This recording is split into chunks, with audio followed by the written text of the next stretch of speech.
your home.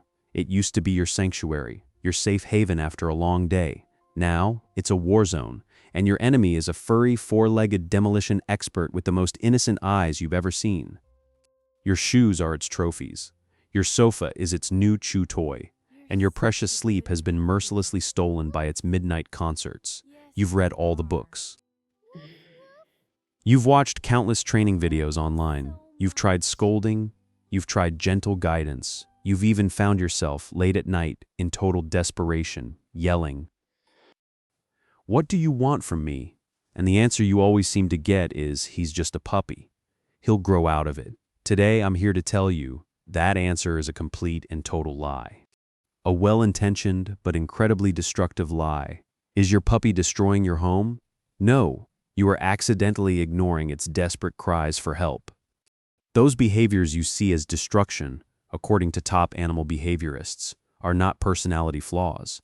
They're not a rebellious phase. They are the 5 clearest, loudest cries for help that your puppy is sending in the only language it knows, and you have been missing them time and time again. Welcome to Unspoken Canine. Now, hit that subscribe button and ring the notification bell right now. Because what you're about to learn will not only save your furniture and your sanity, it will fundamentally and permanently change the relationship you have with your dog. Ready? We're starting with the one that causes the most chaos. That scene that looks like a tornado just ripped through your living room. Cry for help 1. The sudden indoor tornado zoomies divided by fraps. You've definitely experienced this bizarre moment. 1 second, your puppy is an angel, lying quietly on his blanket, eyes half closed. The next, as if struck by an invisible bolt of lightning, he launches himself up. His pupils are dilated, ears pinned back, body low to the ground, and then wh-ish, he becomes a literal blur. He bolts from one end of the living room to the other, skidding into the sofa cushions, then launches himself over the back like a parkour master. He'll do frantic laps around the coffee table, maybe with some low growls or excited barks. The whole thing looks completely out of control, like a robot with its chaos programming activated. This lasts for 3 to 8 minutes, and then, like a switch has been flipped, he'll suddenly stop, collapse in a heap, and pant heavily, as if none of it ever happened. Your misinterpretation, what's your first reaction? He's gone crazy. Does he have ADHD? He's provoking me, just trying to cause trouble. You might try to grab him, yell, "Stop," or punish him afterward for the mess he made. You see it as an act of rebellion that needs to be suppressed. The truth, a desperate act of self-preservation. Now I want you to forget every single one of those thoughts. What you are witnessing is not madness. It's a heroic act of self-rescue happening inside your dog's body. The scientific term for this is FRAPS, frenetic random activity periods. And behind it is a brutal, evolutionary math problem that spans tens of thousands of years. Your puppy, no matter how small and cute, has the blood of wolves running through its veins. Its ancestors needed to run, hunt, and explore for up to 30 miles, 50 kilometers every single day just to survive. That is the energy-burning quota hardwired into their DNA. And your puppy? He lives in a 500 to 1,500 square foot luxury prison. His daily exercise might just be 2 courtesy walks of 15 minutes each. Imagine you have a nuclear reactor inside your body, constantly generating a massive amount of energy, but you're locked in a tiny room where all you can do is walk in circles. That energy builds up and ferments in your nervous system, like a balloon being inflated to its breaking point, or a pressure cooker with the valve sealed shut. When that pressure hits a critical level, the nervous system, to prevent a total system meltdown, initiates an emergency pressure release. That is the FRAP you see, translating his cry for help. When your puppy starts that frantic sprint, he is screaming at you with his entire body, "Help. The energy inside me is about to explode. I'm not making a mess, I'm preventing a system overload. I need to run. I need to burn this off. I need an outlet. My body is a Ferrari engine, but you're only letting it drive in rush hour traffic? This is a healthy, necessary physiological reset. It's how he burns off excess stress hormones like cortisol and releases feel-good endorphins. Stopping him is like plugging the valve on that pressure cooker. It will only make the next explosion more violent, or it will manifest in other, more destructive ways. Like, for example, chewing your furniture, which we'll get to in a minute. Your action plan. Stop suppressing, become the safety officer. When a frap happens, your only job is not to stop it, but to quickly move fragile items, tuck away electrical cords, and block off sharp corners. Make sure his pressure release is a safe one. Understand and appreciate. As you watch him run, try to see it as a beautiful expression of life force. He is healthy. His system is working. Go from reactive to proactive. Become the energy budget manager. A frap is the clearest performance review you'll ever get. It's your dog telling you, yesterday's energy budget was not met. You need to redesign his daily routine. A simple walk around the block isn't going to cut it. You need to incorporate high-intensity interval exercises like fetch or sprints in a safe, fenced area, or a good romp with other dogs. And don't forget mental exercise, scent games, puzzle toys. And training sessions can sometimes be even more tiring than a run. A puppy that is mentally and physically fulfilled rarely needs to hit the emergency eject button. Cry for help too. The unrepentant food thief. This is the nightmare scenario for every dog owner. You turn your back for 1 second to answer a call, and when you return to the kitchen, the chicken breast you were prepping for dinner has vanished. Or you're chatting with friends in the living room, and a slice of pizza silently disappears from the coffee table. You look over and see your puppy in the corner contentedly licking his lips, and you see red. You drag him to the scene of the crime, point at the evidence, and give him a stern lecture. He'll lower his head, avoid your gaze, pin his ears back, maybe even show you his belly. You think, aha, he knows he did wrong. He feels guilty, but the next day, the exact same thing happens. You feel like you're raising a shameless repeat offender. Your misinterpretation, you see this as a direct challenge to your authority. You think he's being disobedient, greedy, or even getting back at you. You believe that guilty face is proof of his remorse, so you punish him even more harshly, hoping he'll finally learn his lesson. The truth, a clash of worlds. This is perhaps the most fatal and unfair misunderstanding in the entire human-canine relationship. Now brace yourself, because the truth is, in your puppy's mind, he has done absolutely nothing wrong. Not one single thing. Let's step into his worldview. In the social structure and moral code of canines, the concept of private property simply does not exist. The ownership of food boils down to one simple rule. Is it being actively guarded by a more powerful individual?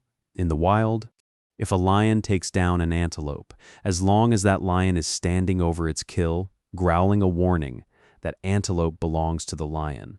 The second the lion walks away to get a drink of water, that carcass becomes a public resource, available to any hyena or vulture that comes along. That sandwich you left unattended on the table to your puppy is the antelope after the lion has walked away, with no human standing over it using body language and sound to claim ownership.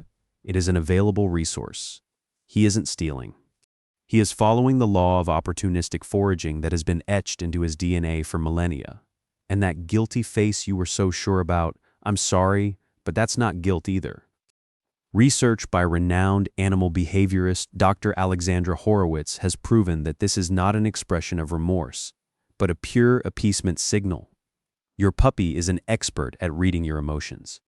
He sees your tense body, your angry face, your raised voice, and his brain sounds the alarm.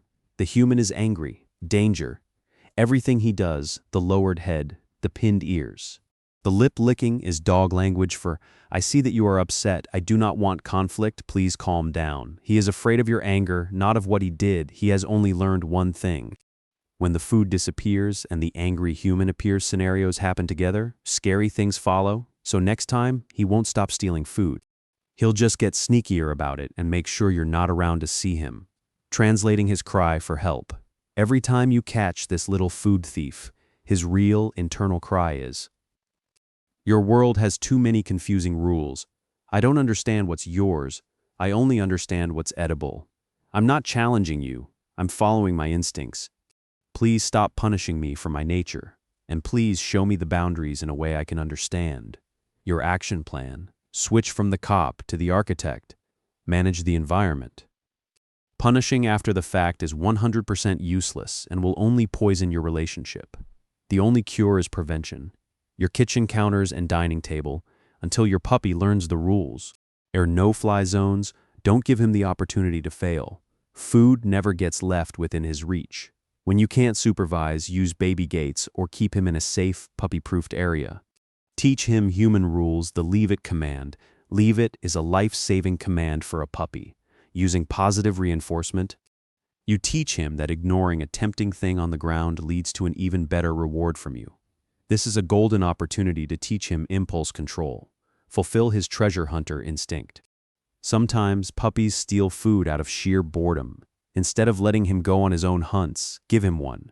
Hide some of his daily kibble in a snuffle mat, in puzzle toys, or around the house for him to find. This satisfies his foraging instinct, provides incredible mental stimulation, and makes getting food a predictable and positive game with you. Cry for Help 3. The Heartbreaking Separation Symphony. This is the daily routine that breaks the hearts and tests the patience of countless working dog owners. In the morning, you just pick up your keys or put on your coat, and your puppy, as if equipped with radar, immediately runs over. He starts whining, rubbing against your legs, his eyes filled with anxiety. The moment you close the door, the real tragedy begins. First, the desperate scratching at the door. Then, the escalating howls or barks that can pierce through walls. Your neighbors start complaining. You get warning texts from your landlord. You check your pet cam and see him pacing anxiously, maybe even destroying things near the exit. You feel emotionally blackmailed by this tiny creature, and every time you leave, you're filled with guilt. Your misinterpretation, you probably think, he's too clingy. He's throwing a tantrum to punish me for leaving. I need to punish him when I get back so he knows this isn't okay.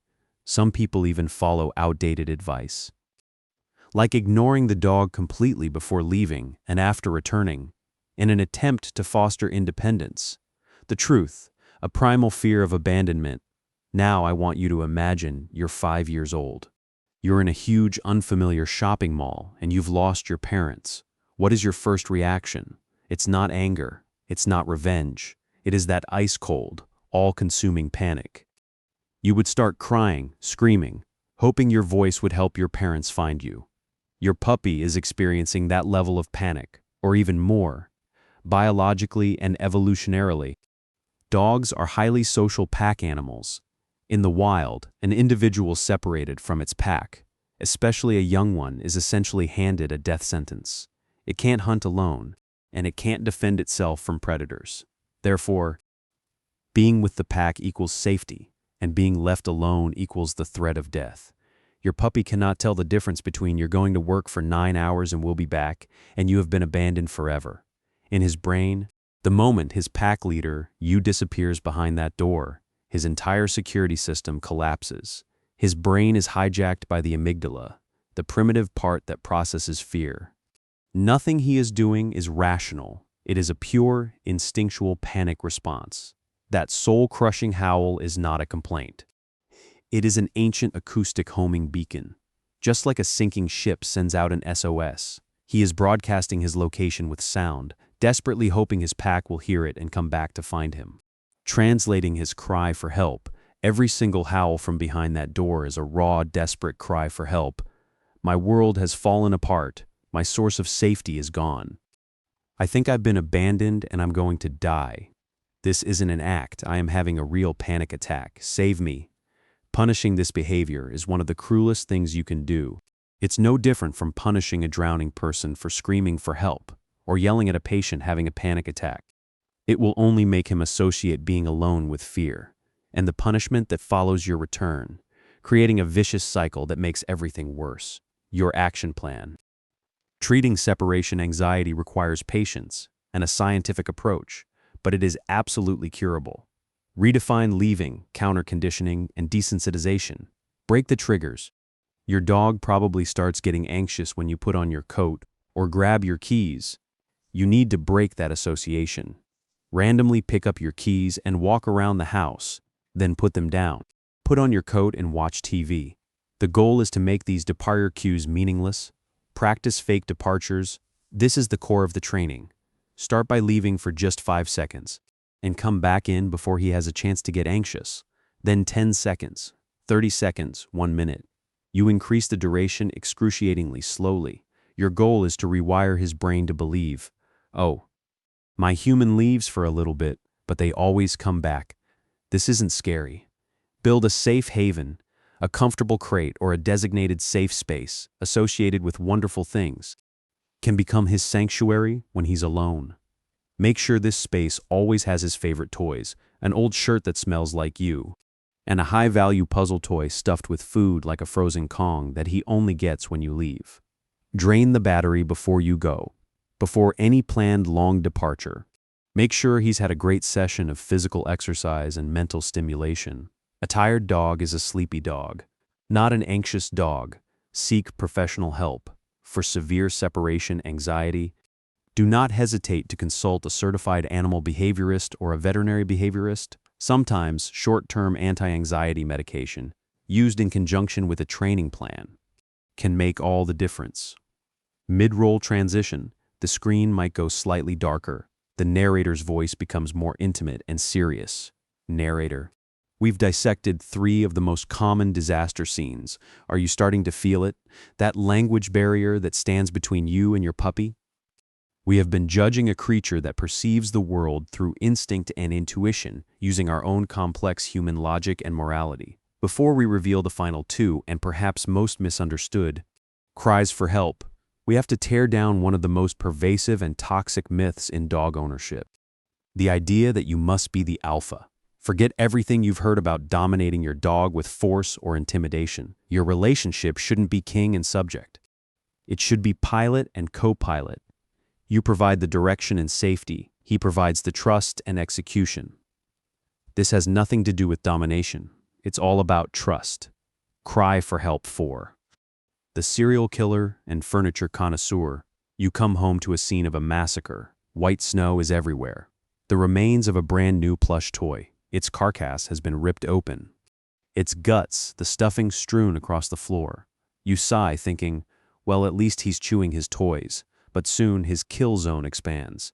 Your slippers, the TV remote, the arm of the sofa, the corner of the coffee table, all start to show mysterious teeth marks. You buy him every kind of chew toy imaginable, but he seems to have a special passion for your personal belongings. You figure he's just teething, or he's simply naughty. Your misinterpretation. He just loves to destroy things. He must know it's wrong because he only does it when I'm not home. I need to buy tougher toys. You're classifying the problem as a behavior or a toy quality issue, but you're missing the deep motivations behind the action. The truth. The 3 cries of chewing. For a puppy, chewing is never just a single act. It contains at least 3 completely different, but equally vital, cries. You have to learn to tell them apart to find the right solution. The physical cry, "My mouth is on fire." From about 3 to 6 months of age, your puppy goes through the teething process. Baby teeth fall out, and adult teeth push through. This process, just like with human babies, can be incredibly painful, causing their gums to be sore, itchy, and swollen. Chewing is the only way they can find relief. This is a medical need, not a behavioral problem. They are self-medicating. The mental cry, "What does the world taste like? Puppies don't have hands." Their mouths are their primary tool for understanding and exploring this strange new world. What is this remote control made of? Is it hard or soft? This slipper smells like my favorite human. What is its texture like? Every chew is an act of data collection. They are not destroying, they are learning. The cry of the soul? My brain is turning to rust. This is the most overlooked and most destructive type of chewing. When you have a smart, energetic puppy whose life is monotonous and painfully boring, chewing becomes a form of self-entertainment and stress relief. It's the dog equivalent of us biting our nails or tapping our feet when we're bored, magnified 100 times. Chewing on furniture provides sensory stimulation and releases pent-up energy. In more severe cases, chewing is a displacement behavior for anxiety. A dog anxious about being left alone will chew to release that nervous tension. Translating his cry for help. Depending on what and how he's chewing, he's saying, chewing hard objects, seems agitated. My gums hurt so bad, I need something cold and firm to massage them, help me. Tentatively chewing on a variety of items. This world is so new and interesting. I'm conducting scientific research, please provide me with some safe specimens to study. Frantically chewing furniture, especially when you're gone, my brain is screaming. I'm so bored and so anxious. If you don't give me a job to do, I will invent one for myself, and my job will be interior demolition, and you will not like my work. Your action plan: become the dental assistant. During teething, provides special rubber toys that you can freeze. The cold provides immense relief to sore gums. Frozen carrots or broccoli stems are also excellent. Natural teething aids. Become the curriculum designer. Your puppy needs a safe, enriched environment to satisfy his curiosity. Use playpens or gates to manage his space and ensure he can't access dangerous or valuable items. At the same time, provide a toy library with a wide variety of safe toys of different textures, shapes, and hardness levels. And this is key: rotate the toys every few days to keep them novel and exciting. Become the chief entertainment officer. This is the game changer. Just providing toys is not enough. You need to engage with him. Make the toys come alive. Play tug, play fetch, and most importantly, provide brain games. A food-stuffed Kong toy can keep him busy for 30 minutes, and that mental effort is far more draining than a walk. A snuffle mat satisfies his most powerful sense, his nose, and leaves him feeling deeply satisfied and tired. Cry for help 5. The baffling gourmet of the unspeakable. Pika. This behavior is both disgusting and terrifying to all owners. Your puppy, ignoring the expensive food in his bowl, develops a passionate interest in the dirt in the backyard, the plaster from the wall, the rocks in the driveway, or even his own feces. You try to stop him, but he seems possessed, sneaking a bite whenever you're not looking. You take him to the vet, who might say it's pica, a behavioral issue, and advise you to be more vigilant. You feel helpless, terrified that one day he'll swallow something that causes a fatal intestinal blockage. Your misinterpretation. You think it's a disgusting habit, that he's gross, or that it's a purely psychological problem. Your focus is entirely on how to stop the behavior of eating. The truth, a nutritional SOS. From within, before you label this as a simple behavioral problem, please listen to what his body is trying to tell you. This act of eating non-food items is known in the scientific world as geophagy. It's been well documented in wolves, elephants, gorillas, and many other wild animals. This is absolutely not a random, meaningless act. They do it for one reason: to self-medicate. Soil, especially certain clays, is rich in minerals and trace elements like iron, zinc, and magnesium. These are the very nutrients that can be lacking or poorly absorbed from some commercial dog foods due to processing or formulation. When your puppy's body detects a deficiency in a crucial nutrient, its ancient primal instincts kick in, driving it to seek out potential sources in the natural world. Why do pregnant dogs sometimes chew on drywall? Because the gypsum in it is rich in calcium, which is vital for developing puppies. Your puppy eating dirt could be an attempt to supplement minerals missing from his diet. Certain clays can even have natural detoxifying properties, soothing an upset stomach like a natural Pepto-Bismol. Translating his cry for help: when your puppy is eating those strange things, he is sending the most urgent and fundamental cry for help of all. My body's systems are on red alert. My fuel, my food is missing a critical component, and my internal dashboard is flashing warning lights. I don't consciously know what I need, but my instincts are telling me the answer might be in this dirt or these rocks. Please check my nutrition. Now, of course, if nutritional issues are ruled out, pica can also be caused by extreme boredom, chronic anxiety, or a compulsive disorder. In that case, it's an extreme escalation of the chewing problem we just discussed. The cry for help then becomes, my mental world is so barren and chaotic that I need to engage in this extreme behavior to find stimulation or to self-soothe. Your action plan. This is a multi-layered problem that must be taken seriously. Step 1, and this is non-negotiable. Become a health detective, go to the vet immediately. This isn't an option, it's a requirement. Don't just get a routine checkup. Explain the situation and request a full blood panel, including tests for mineral and micronutrient levels. Also, bring the bag of your dog's food with you and have an in-depth discussion about the formula with your vet. Often, simply switching to a higher quality, better balanced food or adding a specific supplement can miraculously solve the problem. Step 2, become the environmental safety director. Strict management until you find the root cause. You must manage the environment 100% to prevent a life-threatening accident. Leashes are a must on walks, and a basket muzzle designed to prevent scavenging might be necessary. At home, keep the floors spotless and remove any small objects he might swallow. Step 3. Become the psychologist. Enrich his life, regardless of the cause. Drastically enriching his life is always beneficial. Ensure all his needs for exercise, socialization, chewing, sniffing, and play are being met with high-quality engagement. This will fundamentally reduce the likelihood that he'll seek out inappropriate outlets for his anxiety or boredom. The pattern has now become crystal clear. Do you see it? Your puppy was never your enemy. He has never spent a single day plotting how to destroy your home or challenge your authority. He is simply a foreigner from another species, speaking a different language, trying his absolute best to understand and adapt to our complex and bizarre human world, and all of his problem behaviors were just his clumsy, but brutally honest, way of telling you that his needs were not being met. He is not a machine that needs to be fixed. He is a soul that needs to be understood. Starting today, I want you to let go of your role as the disciplinarian and try on the role of his chief interpreter.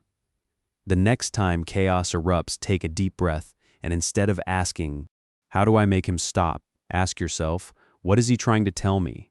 The answer will change everything. If you feel like this video has changed the way you see your dog, please share it with every friend you have who is being tortured by their puppy. What they need isn't more scolding techniques. They need a code book to their dog's heart. Down in the comments, tell us which cry for help is your puppy sending you, and how are you going to answer it now? We read every single comment, because every single life that is understood makes this world a warmer place. Welcome to the world of the understood canine.